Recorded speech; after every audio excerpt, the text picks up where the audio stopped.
and welcome to the Literary Bar. How are you doing? I hope you're thriving and not merely surviving. I know it's tough, really tough, but we're resilient people as Nigerians, so let's hang in there.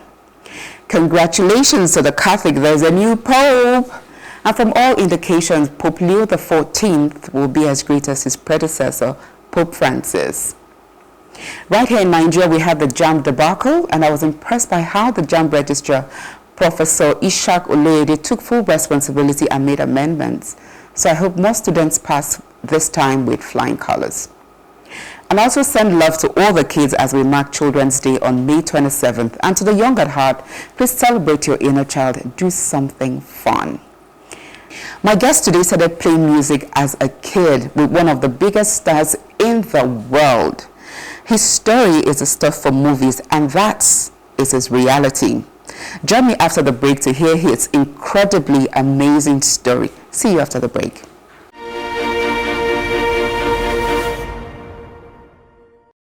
Fela Anikulapo Kuti created a musical genre called Afrobeats, a category of music that is imbued with the rhyme and rhythm of Africa that took the world by storm.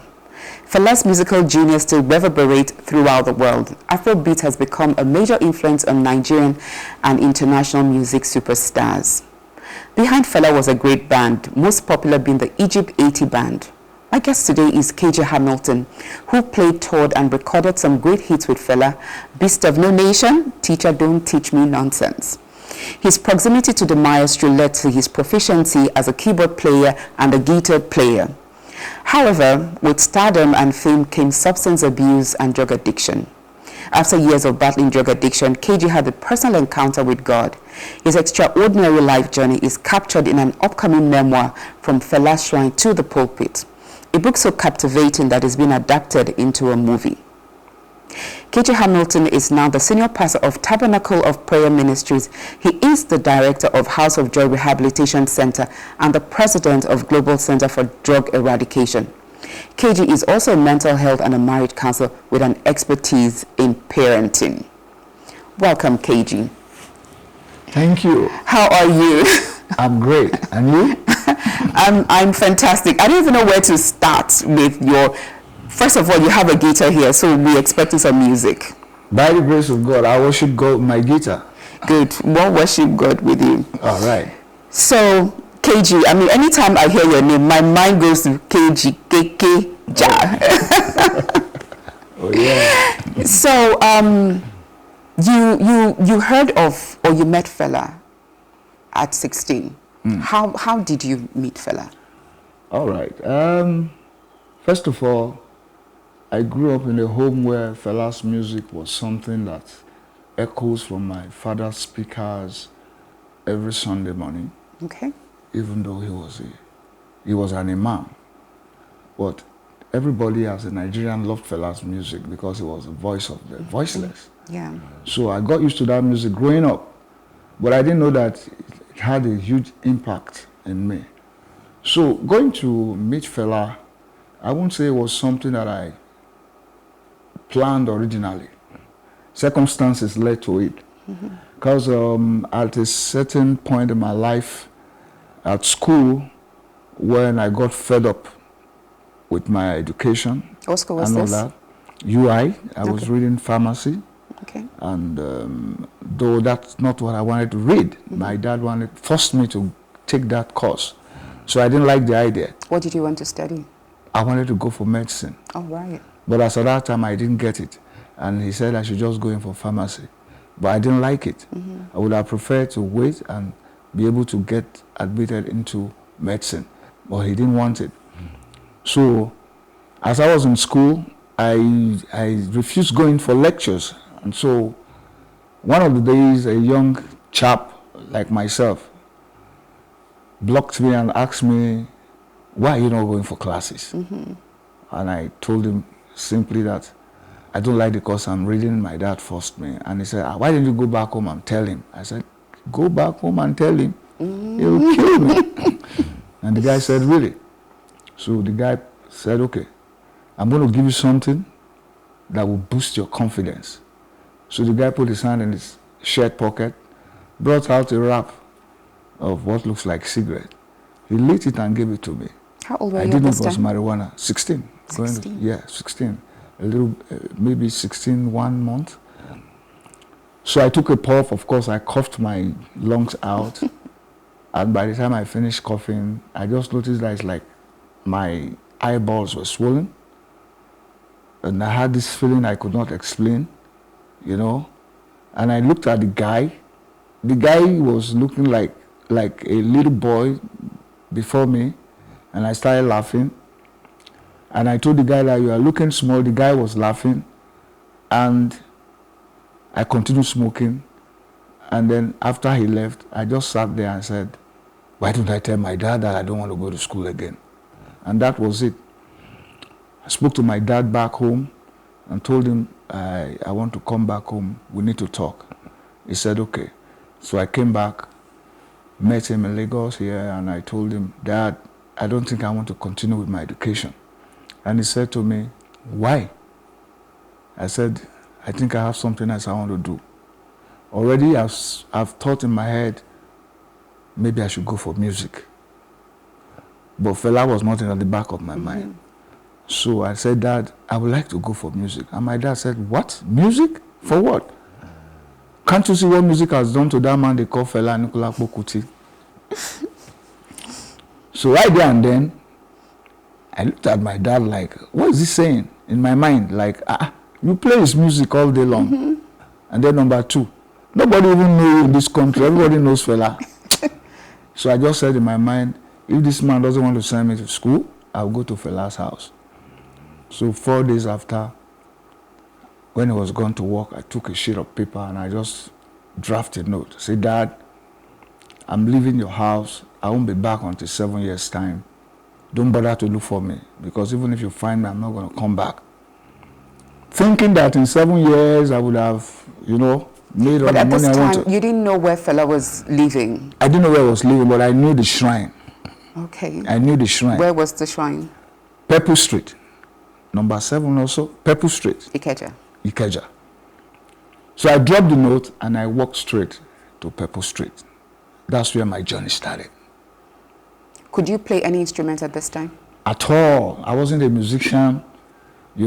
I could sing along with music, but I couldn't play any instrument. So what did you tell Fela when you got there? Well, meeting Fela, the first time I met him, I was introduced to him. He said, okay, they should give me a room upstairs to stay. So I was now trying to say, okay, let me see how I play music. I met a bassist in the band. I said, his name is Emeka. I said, Emeka, teach me how to play bass.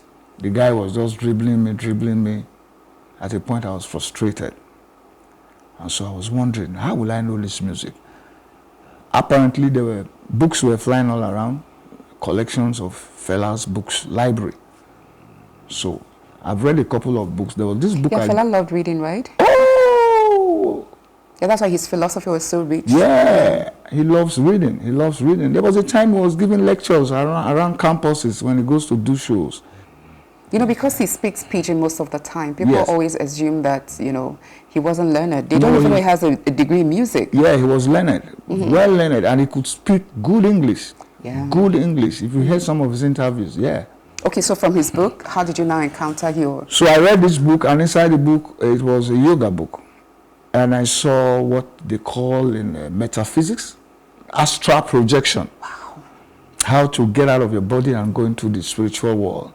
And I said, okay, I'm going to try this. Let me see what happens. Do you remember the title? I cannot remember the title of the book. There were some authors, Lobsam, Rampa, and Co. I read all majorly spiritual books. I was reading all Lobsam Rampa. What is the other guy's name? Alex Costaneda, and some other books. Of course, I also read books on human rights activism in America. Books by people like Angela Davis, Malcolm X, Martin Luther King. It's amazing. I don't think a lot of our musicians are this in depth with reading. No, because the focus is different. The focus is different, The focus is different. So I decided to carry out the exercise. There was an exercise there that will help you project, you know, like there's something you would draw on the floor. In the middle of the room, you lock yourself in, you sit in lotus position your elbows on your laps, and then you start chanting a particular chant from the book. I said, let me carry this out.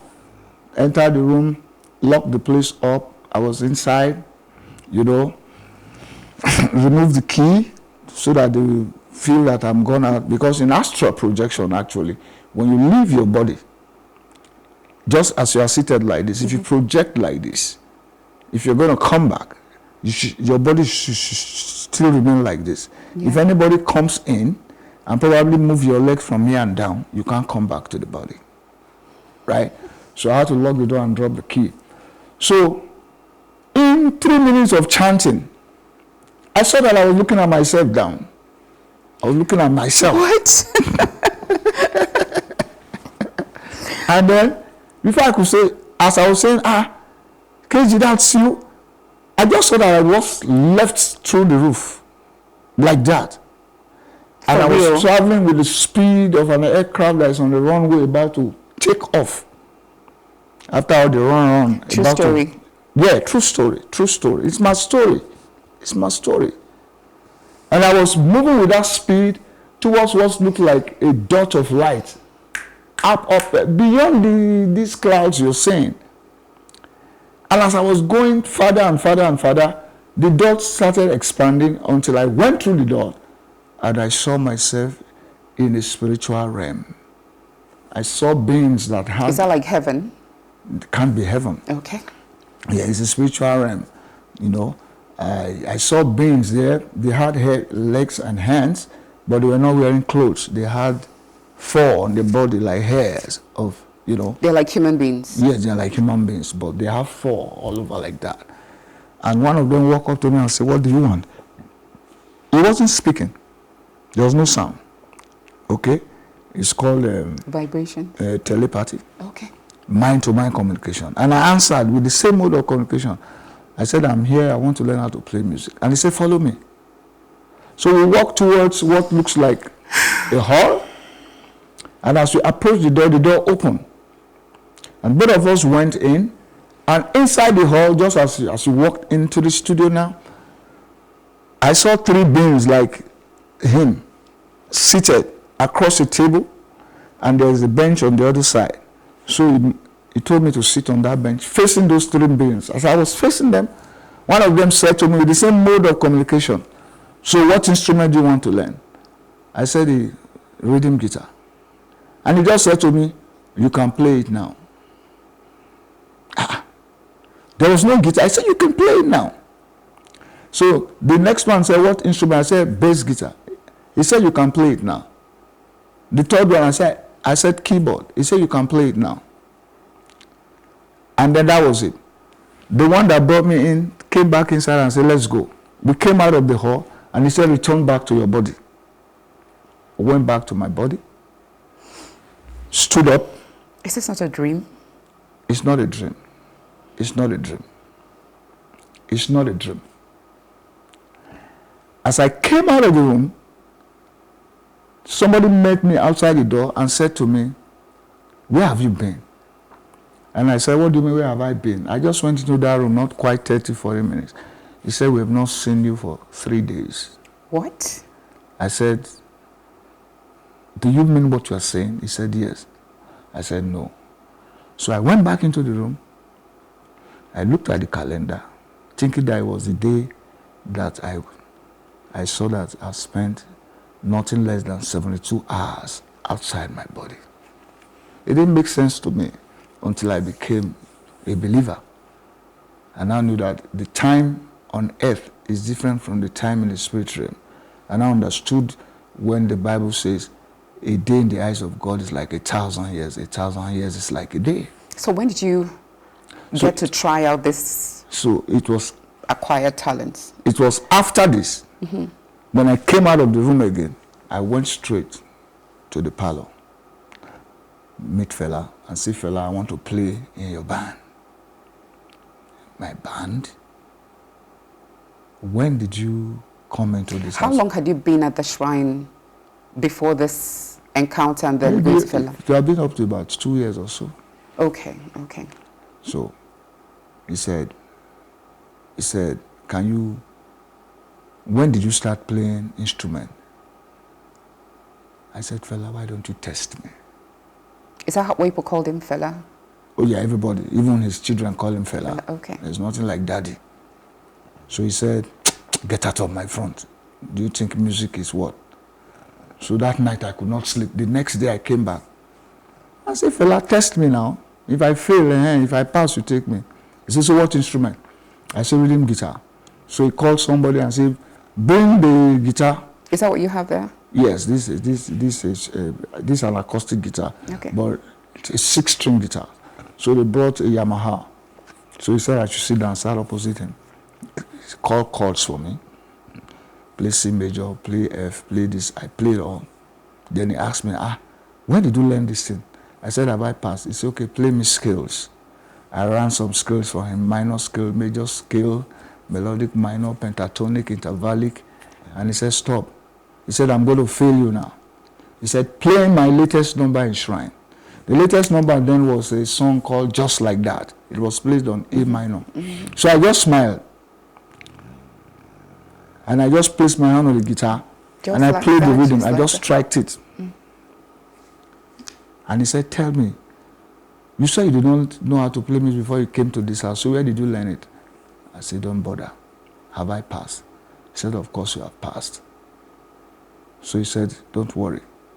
We'll be going to America next month. You are coming with us. Wow. And that was how I became a member of the band. And he told me on Friday night he's going to try me on stage. And that Friday night, I played for the first time live on stage. And that was how. So from then on, I became the guitarist of the band. One of the guitarists, were about 3 of us or so. So I became one of the guitarists. And then the tour came. We were on our way, 1984, and he was arrested at the airport. Okay. So this was 98. When you had this astral travel, was in 84? Yeah, 84. Oh, it just happened and then you got to travel and then Fela's arrested? Yeah. Oh. First trip. Oh, wow. So it's like all my dream crashed. Wow. Yeah. That's really tough. It was really tough for me. I couldn't go back home. Yeah, 7 years had I said 7 years I've not clocked and I've not even achieved anything. But in Fela's train, how was it working with him before we even get to the saga at the airport? How was it working for Fela? How was he as a mentor, as a boss, Fela is many things. Mm-hmm. But I like to say some of the things that I admire about him, that I gained from. Mm-hmm. Like, for instance, I tell you, Fela loves music. Yeah. And he will do everything to make sure music is perfect. Yes. He's a perfectionist. I mean, watching him on stage, if he feels the music is not going according, we see him on stage turn around and react. He will always react. And that's because he was a multi-instrumentalist. So he could hear and feel everything. You don't make mistake in a note on any instrument. He will pick it, right? Okay, so those were the things I studied under him. That brought me close to him at the later part. At the later part, after the jail and all that, So, for instance, if Fela sits on the keyboard, he wants to practice. The discipline of placing his hand on the notes of the keyboard and be playing the same thing for like 1 hour, just like you are playing dun dun dun dun dun dun dun dun dun dun dun for 1 hour. He'll do that. Yes. So some of the times he's doing that, I will stand by him. So if he needs to smoke cigarette, I will light the cigarette and place it on his lips. If he needs to smoke his weed, I will light it and place it on his lips. But meanwhile, I'm studying everything he's doing. Yeah. Including not just playing that keyboard, though, even his sitting position. Because Fela will tell you things about body and mind, body and mind. Like he will tell you that if you see a man that has a bent back, a man that is always bent like this, that's how their mind is. They are not straight people and all that. So you always see him always trying to sit straight with his back. He was very spiritual. So many things involved. And it was quite disciplined. Okay, let's come to 1984. What happened? So in 1984, we were on our way out. We got to the airport. What were you guys going to? I think we were going to the U.S., if I'm right. I cannot remember.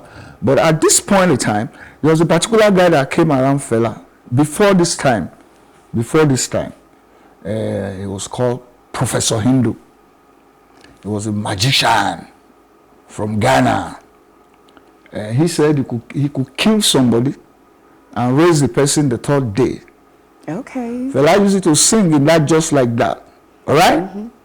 You remember my brother, Professor Hindu, brother Okuni, he killed a person for here. He raised on the third day. Wonderful, wonder. It's in the song. It's not like I'm just blabbing. Yeah. Right. So the guy actually did that. He used machete to slice somebody's throat. Then they dug a grave inside the shrine there. They put the person, but they didn't pour sand. Instead, they cut leaves like palm fronds and all that to cover the corpse. He was there for 3 days. Did you see it? I saw it. Are you sure it wasn't just paint they put on his neck? No. I saw it. I was young. I saw it. It blew everybody's mind. The shrine was full. And when they carry his corpse the third day, you could smell rotten flesh. The guy was sitting in a chair like this. This magician came behind, took the knife, tapped the guy's chest 3 times, put the knife and start cutting. Blood was gushing out. The guy sitting on the chair got up, was fighting his hand. He cut and dropped the guy on the floor and continued cutting. Yes, so now the incident at the airport is a direct irony to this. Because as a magician, he didn't do the needful. Thank you. What happened? So what happened? So at this period, the Idi and Buhari regime had just made a law that every Nigerian that wants to travel cannot carry more than 500 pounds. This was Fela traveling with about 50 to 70 27 people. wives. Yeah, everybody, we just going like that, big group. And then, by this time, Fela has high respect for this magician. He believed this guy has done what, I remember him saying that, they said Jesus died and resurrected the third day. This is my African brother, I killed somebody and resurrected it. Okay, so it was a big thing, for Pan-Africanism and all that, yeah. So, at the end of the day, we got to the airport. As his nature was, when we get to the airport, Fela would sit down. All of us will bored. Well, after everybody has bored, maybe 5 minutes later, he will now bored. Now, him and this guy, Fela, they have the same 4 coats for winter, the same make. So as they were about standing up, Fela now asked the guy, I hope you are not carrying any money.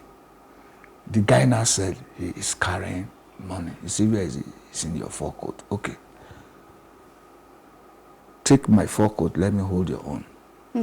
Very loyal. Believing that. And protective. As Fela, and all that, Unfortunately, we were in the aircraft when some airport workers ran to the aircraft and said, guys, they have arrested Fela. He said, you guys can go ahead to America. So we went to America. We had our show in Hollywood Mambo. It was a flop. Fela was not in town, so it was a flop. So we were stranded. So some promoters helped us organize a show in Oakland. We even played one in the UC Berkeley, University of California, Berkeley campus, and one other one. To raise money for a ticket, by the time we got back, Fela was facing the judiciary. Justice Okorodogu. So you mean this magician couldn't make this evidence disappear? Couldn't disappear. And that would have been the time to discharge this guy, but he didn't discharge the guy. So, well, okay, so Fela went to prison from 84 to 86. Yeah. And he came out of prison when Babangida came in as president. Okay. Yeah. Amnesty International have sent their whatever and all that before you know Fela was released. Bam. So we're now having tours back to back, back to back. What song did he come out from after prison? When he came out of prison? I'm just trying to see if, you know, he was inspired to do something, what he was inspired to, the music he wrote after that. Several songs now. Several songs came after. When did he do Beast of No Nation? It was after prison. Yeah. Yes. So because that's why I sing. You're the Keji inside. That's why I sing about the time I did for prison. They call him inside world. Time I did for outside prison. They call him outside world. Now Chris World. No, be outside world. Chris World. You know, that was when he did that song. Why did he use your name inside the song? Well, if I say it, some people think it's blabbing. Okay. Now, in Fela's shrine, there used to be a board. Sing that line. Okay. Okay. There used to be a signboard where they would write, they would advertise the show, like Yabis Night, Friday night Yabis Night. And then the person designing the place will make a Yabis, like you read newspapers, you listen to news. The Yabis essentially has to do with government. Yeah. You know, I was not the one doing it. There was somebody doing it, but the guy left. So I started doing those things because I could write very well. Artistically, I could write. So the Fela, we have finished rehearsing. No, the KK you are talking about is not in Beast of No Nation. It's in Teacher Don't Teach Me Nonsense. KK, right. So we have finished rehearsing the song. The song was already complete, you know. KK was not there. And when we finish rehearsing, we now start playing we have to start playing in Shrine, but we have not started playing it in Shrine. But we have finished rehearsing as full package. But that night, Fela, and when Fela comes to show, when the show is full, the bus that brings him will park by that board. He will look out of the window and he will read the stuff. So this particular day, I wrote on that board, what I wrote was, I don't know what happened then, and I just wrote on the board, I said, democracy. Say na democracy be this, I be them don't craze, I be them they craze. That was all I wrote. The next day, my attention was called. And Fela asked me, how did you get that thing you wrote? I said, no, I just wrote. That was all. Then I was shocked when he now called the band that we should reconvene. They now rehearse the song. And they now said, now this song, as you are playing it, is going to break. When it breaks, that he's going to say something. When he says something, the backup should say yeah. So we're waiting to hear what he will say. We're playing this song, It's at 1, 2, 3, 4, the song break, and it chants. Say yeah. That was how it started. So in Beast of No Nation, he still mentioned Keji, you know. Okay. So and that was for you. Yeah. Yeah, that's really impressive. So Fela's world is seen as Fela's shrine. And to everybody, we're wondering if it's a real shrine or if it's just a name that, you know, was to captivate people. Was it a play or was it a real thing? Was it a real shrine? It was a real thing. Fela's shrine is the club. Yeah. Kalakuta Republic is the house. He lives in the house. He comes to do show in the club. But the club is that's where his economy is. That's where he generates his money from. From the club. From the club. That's the African shrine. That's the African shrine. Because your upcoming memoir is from the African shrine to the pulpit. Exactly. So because in that shrine, There's a show we call Comprehensive Show Night. That's Saturday night. Inside the shrine, which is a club, there's a shrine covered with white cloth. If you open it up, you will see inscription like Shango, Yemoja, Shokmono, Ogun.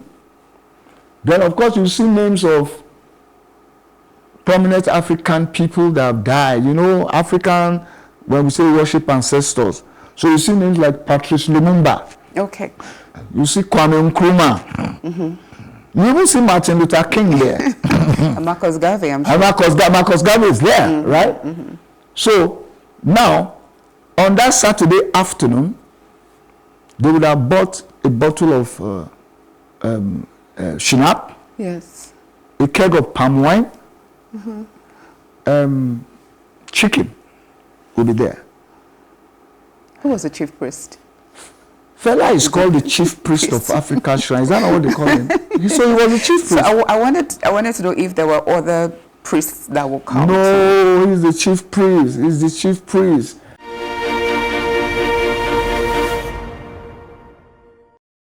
Thank you for watching. That's it for part 1 of this incredibly amazing story of Keji Hamilton. Please join us next week as we continue with his book and memoir coming up, From Fela Shrine to the Pulpit.